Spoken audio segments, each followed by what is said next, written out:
إله إلا الله وحده لا شريك له وأشهد أن سيدنا مولانا بارك وسلم أما بعد. قال الله تبارك وتعالى: أعوذ بالله من الشيطان الرجيم. بسم الله الرحمن الرحيم. لن ينال الله لحومها ولا دماؤها ولكن يناله التقوى منكم. صدق الله العظيم. بسم الله الرحمن الرحيم.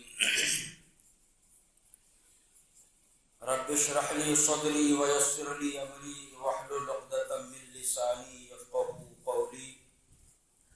بسم الله الرحمن الرحیم. درود شریف پڑھ لیجیے. اللهم صل على محمد وعلى آل محمد كما صليت على ابراهيم وعلى آل ابراهيم انك حميد مجيد. اللهم بارك على محمد وعلى آل محمد كما باركت على ابراهيم وعلى آل ابراهيم انك حميد مجيد.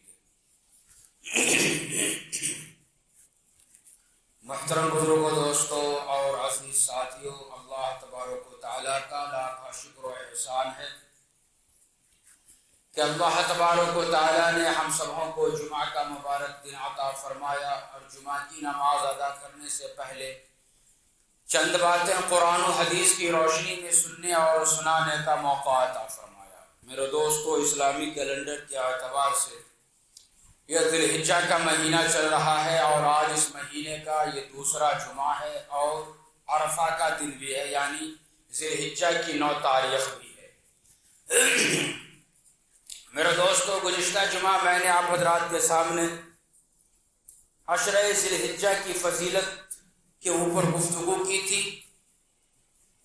آج کے جمعہ میں انشاءاللہ آپ کے سامنے قربانی کی فضیلت اور اس کے مسائل، ان چیزوں کے اوپر گفتگو کرنے کی کوشش کروں گا. اللہ تبارک و تعالیٰ سے میری یہ دعا ہے کہ اللہ مجھے قرآن و حدیث کی روشنی میں صحیح کہنے کی توفیق عطا فرمائے اور جو بھی باتیں کہی جائیں ان تمام باتوں کے اوپر مجھے بھی اور تمام سننے والوں کو بھی عمل کرنے کی توفیق عطا فرمائے.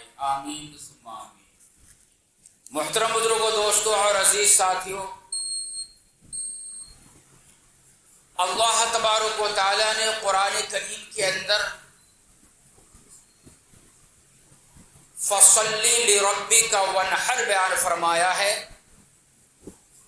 چنانچہ اس آیت میں نبی کریم صلی اللہ علیہ وسلم کو اور آقا صلی اللہ علیہ وسلم کے ذریعے تمام امتی کو یہ حکم دیا جا رہا ہے کہ آپ اپنے رب کے لیے نماز پڑھیے، ونحر اور قربانی کیجیے. اصل دیکھا جائے تو نحر آتے ہیں اونٹ کی قربانی دینے کو نحر کہا جاتا ہے. اونٹ کے علاوہ جو دوسرے جانور کی قربانی آتی ہے اس کے لیے ذبح کا لفظ استعمال کیا جاتا ہے.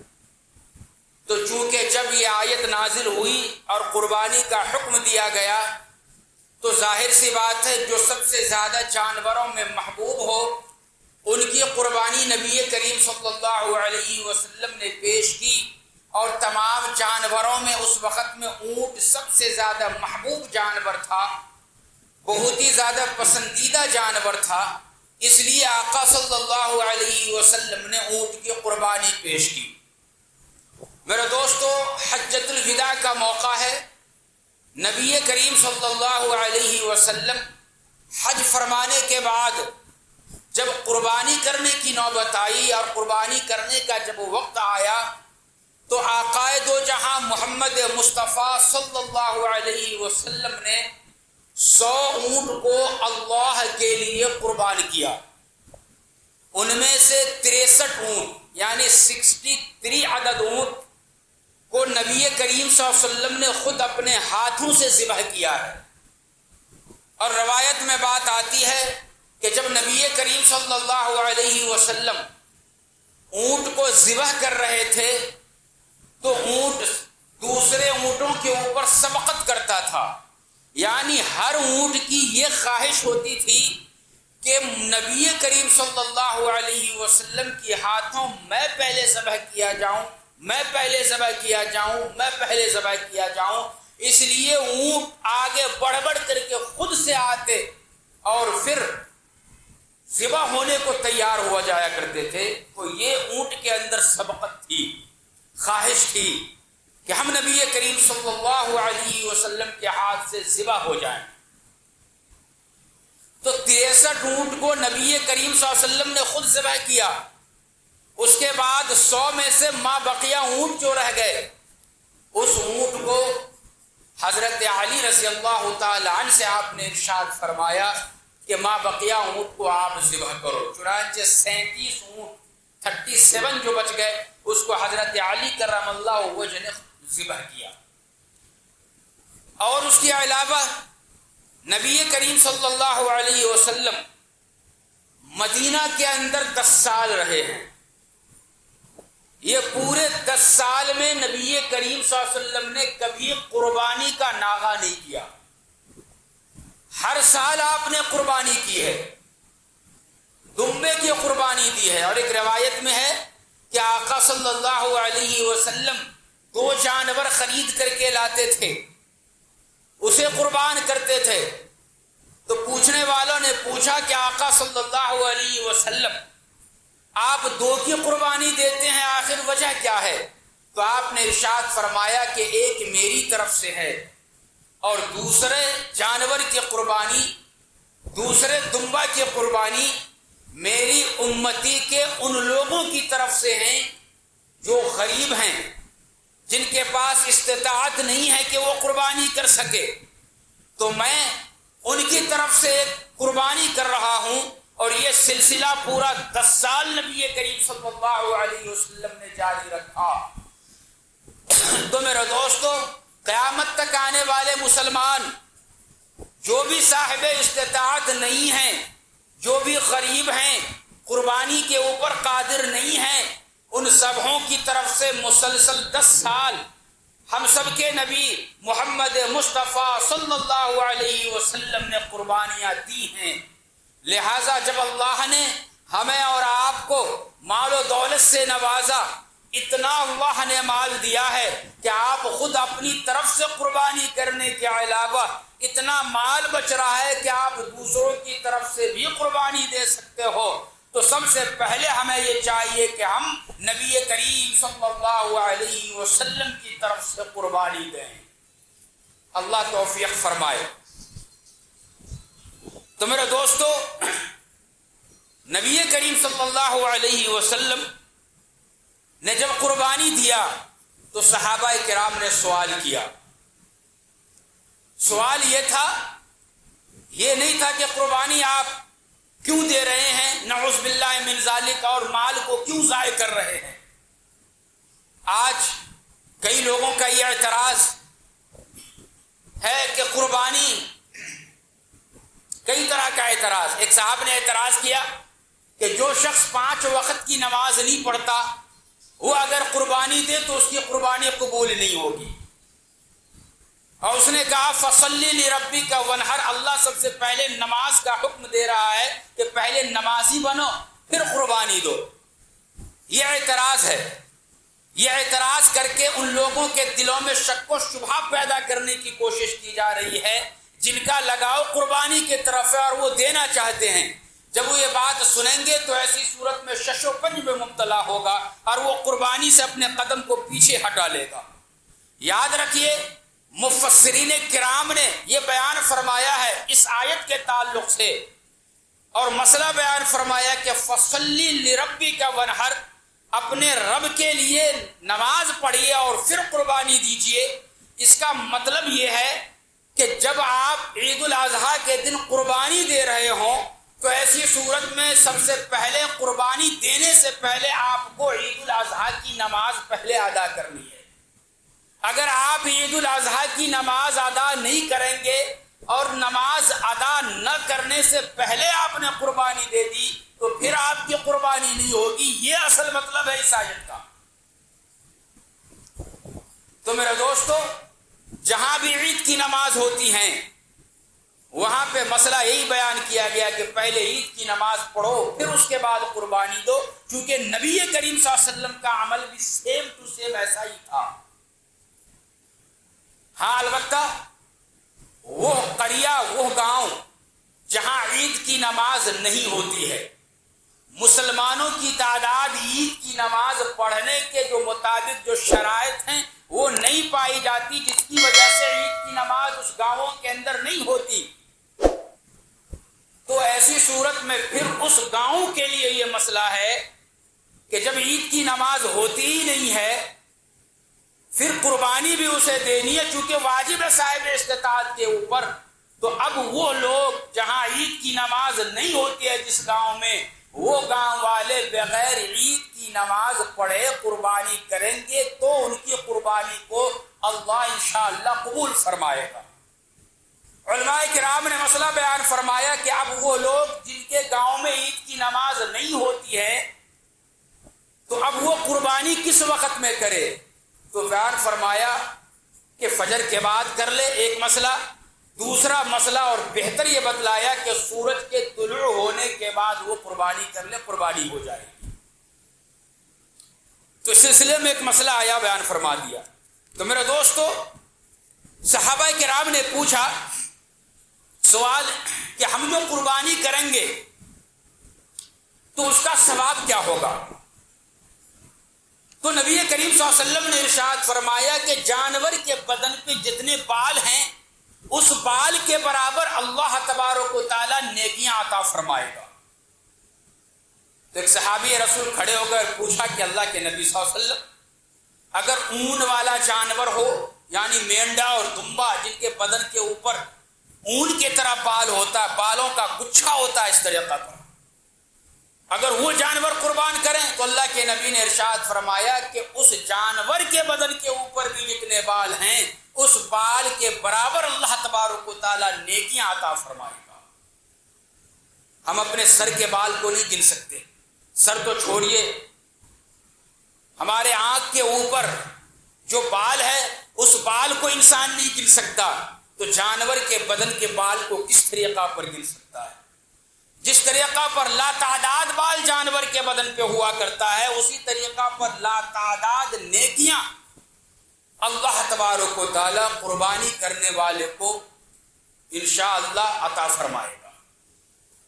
اب یہ نیکیوں کا جو سلسلہ ہے، ان کی جو اہمیت ہے ہم مسلمانوں کے سمجھ میں نہیں آتا۔ روپیہ اور پیسہ کی اہمیت ہم مسلمانوں کو سمجھ میں آتا ہے، ہم لوگوں کو سمجھ میں آتا ہے۔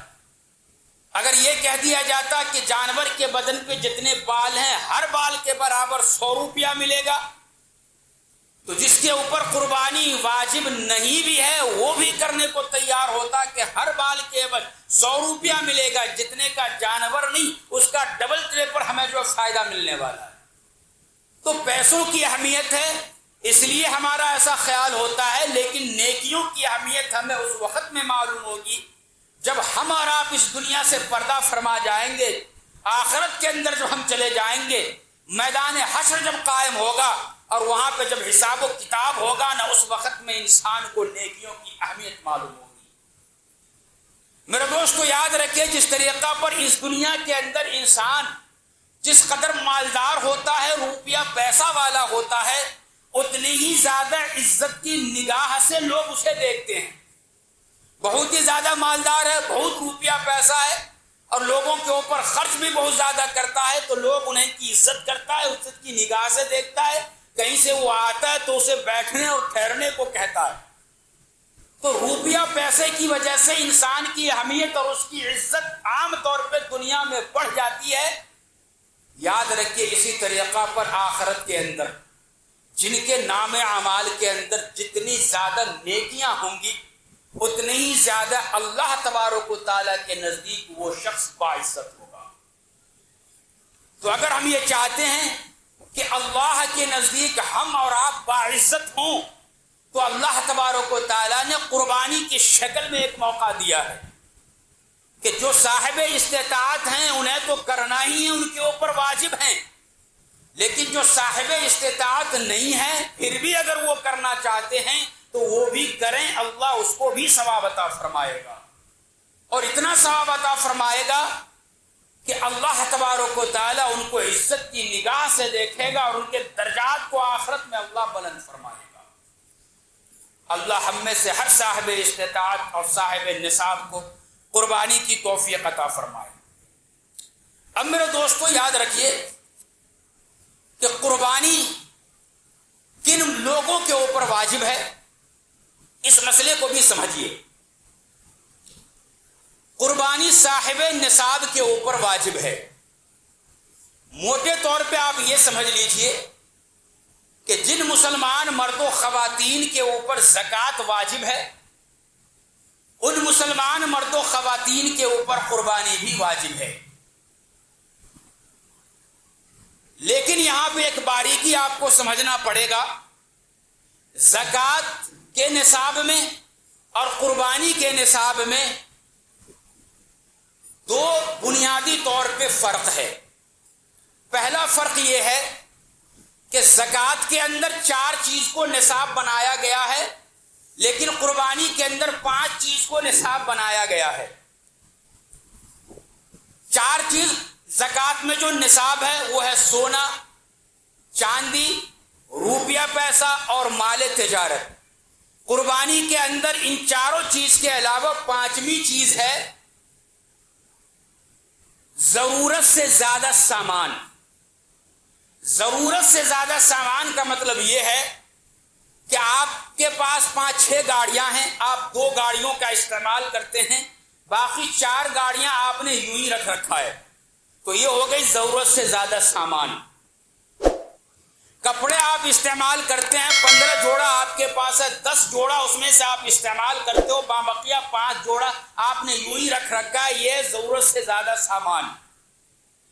موبائل فون آپ کے گھر کے اندر 5-6 ہیں، اس میں سے 2-3 کا استعمال کرتے ہیں، 3 یوں ہی پڑا رہتا ہے، یہ ہے ضرورت سے زیادہ سامان۔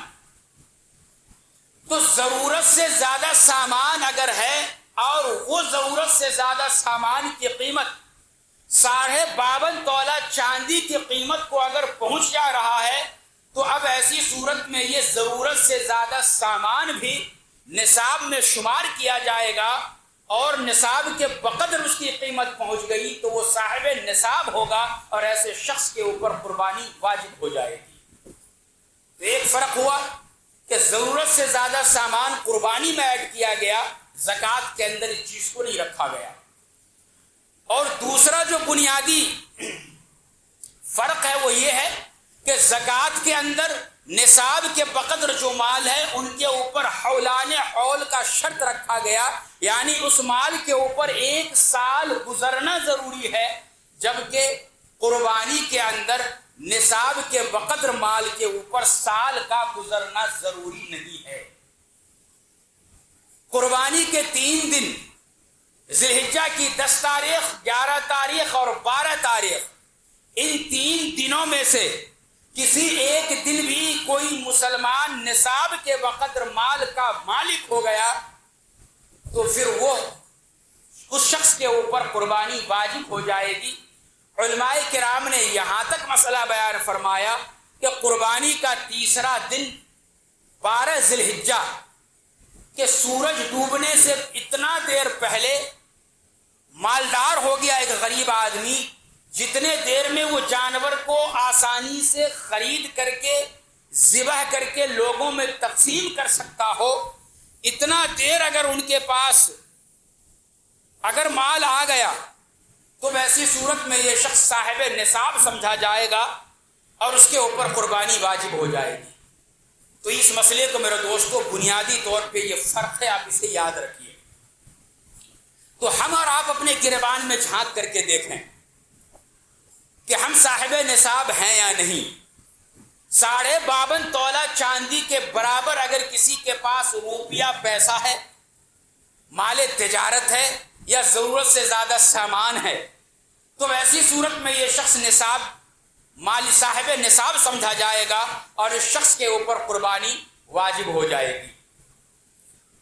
واجب ہونے کے باوجود اگر کوئی شخص قربانی نہیں دیتا ہے تو نبی کریم صلی اللہ علیہ وسلم نے ناراضگی کا اظہار کیا ہے۔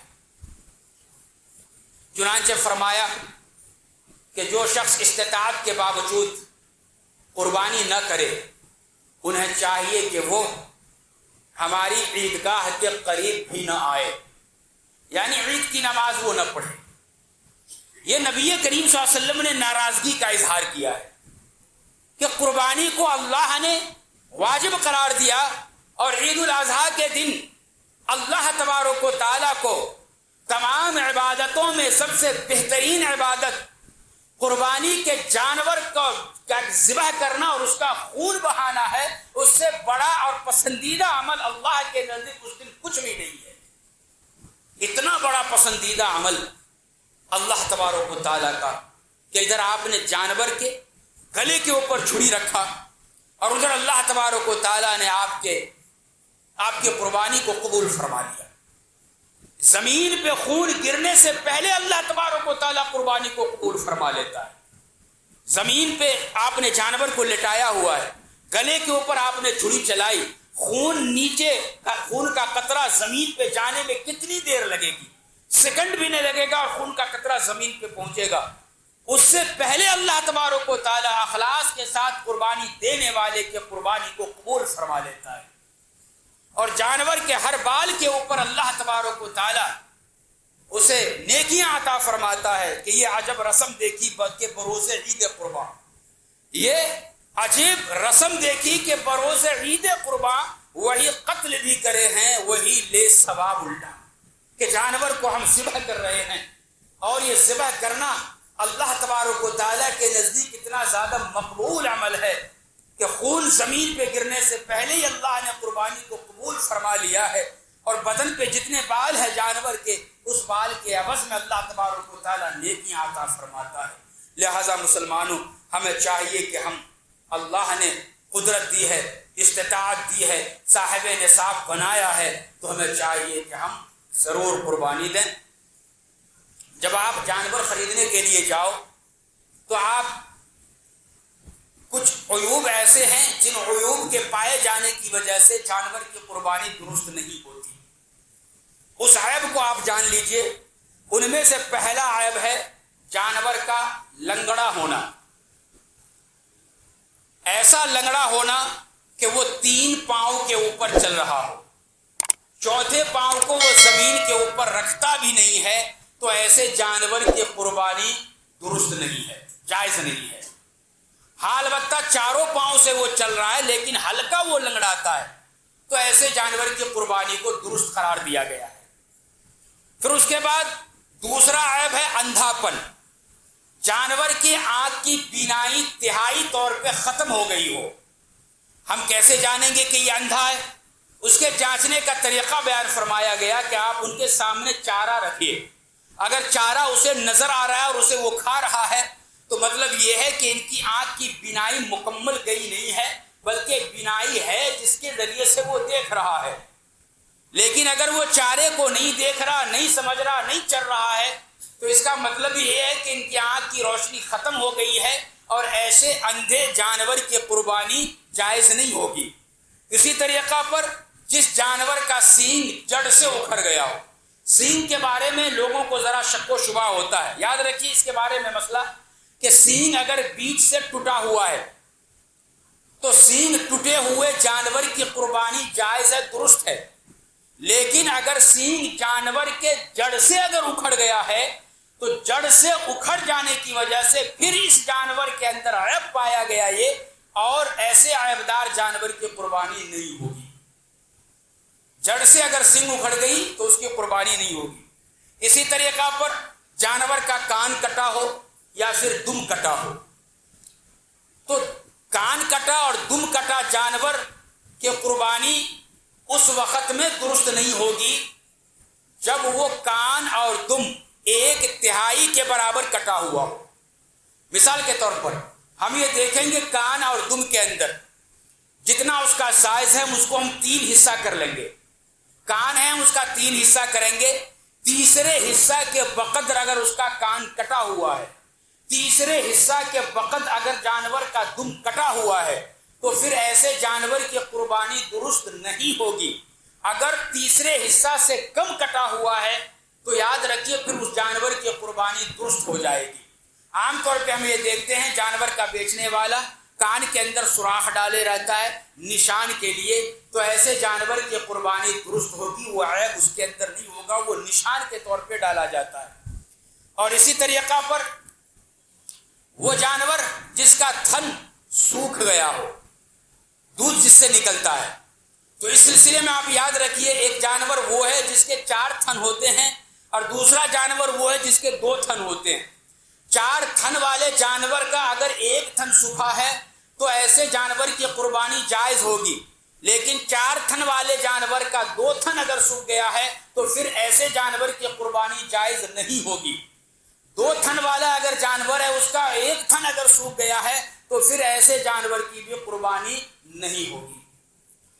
پھر اس کے علاوہ اتنا دبلا پتلا ہو کہ پوری اس کی ہڈی نظر آ رہی ہو، گوشت کا ایک ٹکڑا بھی اندر سے نظر نہیں آ رہا ہو، نہایت ہی کمزور ہو، تو ایسے کمزور اور نہایت ہی دبلا پتلے جانور کی بھی قربانی ہرگز قبول نہیں کی جائے گی۔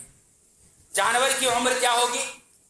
تو یاد رکھیے جانور میں بکرا، بکری، دمبا، مینڈا، خسی، یہ جانور میں ایک آدمی شریک ہوگا، ایک آدمی کی طرف سے قربانی جائز ہوگی، اور اس جانور کی عمر 1 سال مکمل ہو کر کے دوسرے سال میں یہ قدم رکھ چکا ہے تو پھر ان جانوروں کی قربانی جائز ہوگی۔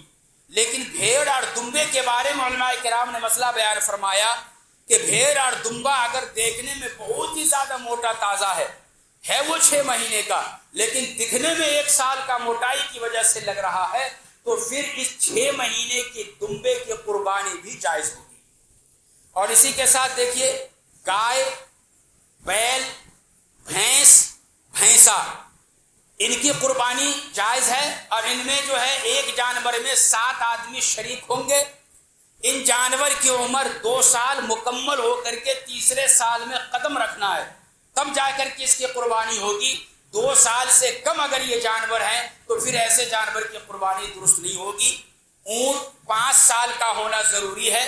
عام طور پہ ہندوستان میں اونٹ پائے نہیں جاتے، لیکن جہاں بھی پایا جاتا ہے 5 سال مکمل ہو کر کے 6 سال میں اگر وہ قدم رکھ چکا ہے تو پھر ایسے اونٹ کی قربانی بھی جائز ہوگی۔ ان میں بھی 7 حصہ شرکت کر سکتے ہیں۔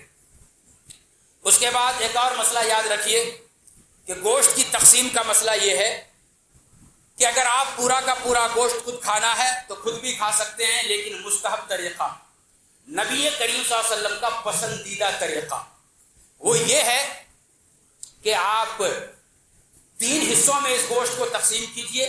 ایک حصہ اپنے لیے رکھیے، دوسرا رشتہ داروں کے لیے رکھیے، رشتہ دار کے یہاں وہ دوسرے حصے کا گوشت یا تو بھیجائیے یا پھر بنا کر کے اپنے گھر میں ان کی دعوت کر کے کھلائیے، آپ کو اختیار ہے جس میں آپ کی سہولت ہو۔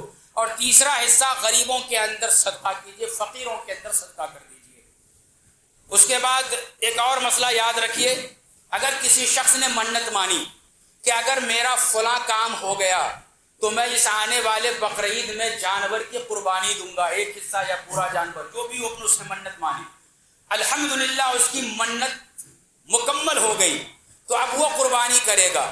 تو اب اگر منت کمپلیٹ ہونے کے بعد اس منت کے حساب سے قربانی کر رہا ہے تو اس قربانی کا مکمل گوشت اسے صدقہ کرنا پڑے گا، اس میں سے ایک بوٹی بھی یہ قربانی کرنے والا نہیں کھائے گا۔ ایک یہ مسئلہ۔ دوسرا یہ مسئلہ، ایک آدمی انتقال کر رہا تھا، انتقال سے پہلے اس نے اپنے ورثہ سے وصیت کر دی کہ ہمارا جو مال ہے ان مال میں سے آپ اس سال آنے والے بقرعید میں ہمارے نام سے قربانی کرنا۔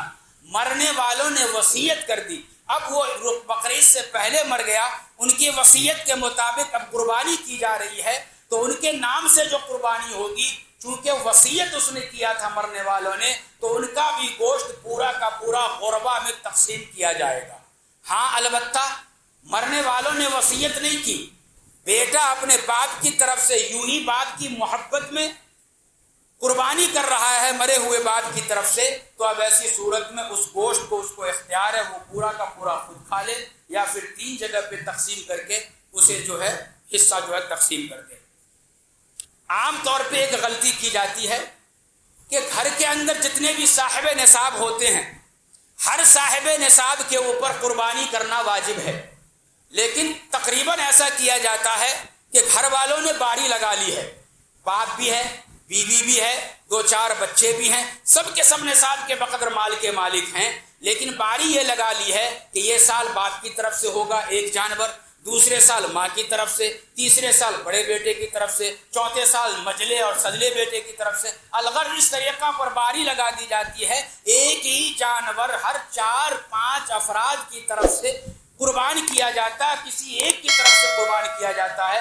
یاد رکھیے جن کی طرف سے قربانی دی جا رہی ہے ان کی طرف سے واجب تو ادا ہو جائے گی، لیکن ما بقیہ لوگ جو رہ گئے ان کی طرف سے وجوب ابھی باقی ہے، قربانی ان کی طرف سے نہیں ہوئی، لہٰذا اللہ کی طرف سے اللہ کے پاس ان کا جواب دینا پڑے گا۔ اس واسطے ہمیں چاہیے کہ جتنے لوگ گھر کے اندر ہیں اور وہ سب کے سب اگر صاحب نصاب ہیں تو سبوں کی طرف سے جو الگ الگ جانور اور الگ الگ حصہ لینا پڑے گا۔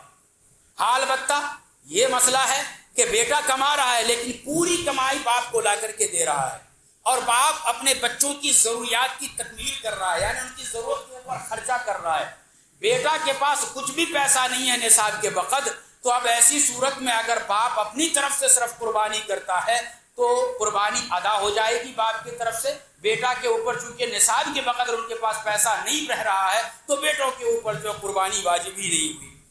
اس کے بعد میرے دوستو عید کے دن مسنون اعمال کیا ہے؟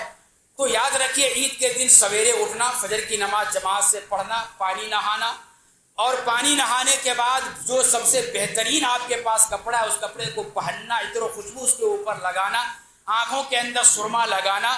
عید الاضحیٰ کے لیے ہم جب نکل رہے ہیں تو نکلنے سے پہلے ہمیں کچھ بھی نہیں کھانا، پھر ہم جب عیدگاہ کے لیے آ رہے ہیں، عید کی نماز کے لیے آ رہے ہیں تو ہمیں چاہیے کہ ہم بآواز بلند تکبیر تشریق کو پڑھتے ہوئے نکلیں، اللہ اکبر اللہ اکبر، لا الہ الا اللہ اللہ اکبر، اللہ اکبر وللہ الحمد، بآواز بلند پڑھتے ہوئے آئیں گے۔ ہم عیدگاہ میں یا عید جہاں پہ ہم پڑھنے جا رہے ہیں وہاں پہ آئیں گے، خاموش بیٹھیں گے، اس کے بعد عید کی نماز ہوگی، عید کی نماز کے بعد خطبہ خاموشی سے سننا ہے، پھر اس کے بعد وہ اپنے گھر کو جانے لگیں گے۔ تو آقا صلی اللہ علیہ وسلم کا یہ مبارک عمل تھا کہ ایک راستے سے جاتے آتے وقت میں راستہ کو چینج کر لیا کرتے تھے، یہ بھی ہمیں کرنا ہے۔ یہاں پہ ایک باریک مسئلہ یہ بھی بیان کر دینا مناسب سمجھتا ہوں کہ نبی کریم صلی اللہ علیہ وسلم عید الاضحیٰ کے دن کچھ بھی نہیں کھاتے، بغیر کھائے ہوئے عید کی نماز کے لیے آتے تھے، اور ممکن ہے یہ طریقہ نبی کریم صلی اللہ علیہ وسلم علماء کرام نے بیان فرمایا کہ آقا صلی اللہ علیہ وسلم اپنے گھر جانے کے بعد قربانی کرتے تھے، اور اسی کوئی قربانی کے دن اللہ تبارک و تعالیٰ کا مہمان ہر بندہ ہوتا ہے، لہٰذا اللہ کی طرف اللہ کے نام سے جو جانور کو ہم ذبح کر رہے ہیں اسی جانور کا گوشت ہمارے پیٹ کے اندر جائے، اس لیے نبی کریم صلی اللہ علیہ وسلم ایسا کیا کرتے تھے۔ لہٰذا کچھ لوگوں نے غلط طریقہ اپنا لیا کہ وہ آدھے دن کا روزہ رکھنے لگ گئے کہ بھائی میرا آدھے دن کا روزہ ہے، قربانی کا جانور کٹے گا میں اسی سے کھاؤں گا، 12 بجے تک ہمیں کچھ بھی نہیں کھانا ہے۔ میرے دوستو یاد رکھیے آدھے دن کا روزہ تو ہرگز ہوتا ہی نہیں ہے، روزہ مکمل پورے دن کا ہوتا ہے، اور عید الاضحیٰ کے دن تو روزہ رکھنا ہی حرام ہے، لہٰذا آدھا وادھا دن کا روزہ ہوتا نہیں اور رکھنا بھی نہیں ہے۔ اس واسطے پتہ نہیں ہم کون سا روزہ چاہتے ہیں، یہی لوگ جب رمضان کا مہینہ ہوتا ہے تو روڈوں پہ علل اعلان کھا رہے ہوتے ہیں، اور عید والے دن آدھے دن کا روزہ رکھتا ہے، پتہ نہیں ہم کیسا روزہ چاہتے ہیں۔ اللہ ہم سبوں کو سمجھنے کی توفیق عطا فرمائے۔ وما علینا الا البلاغ۔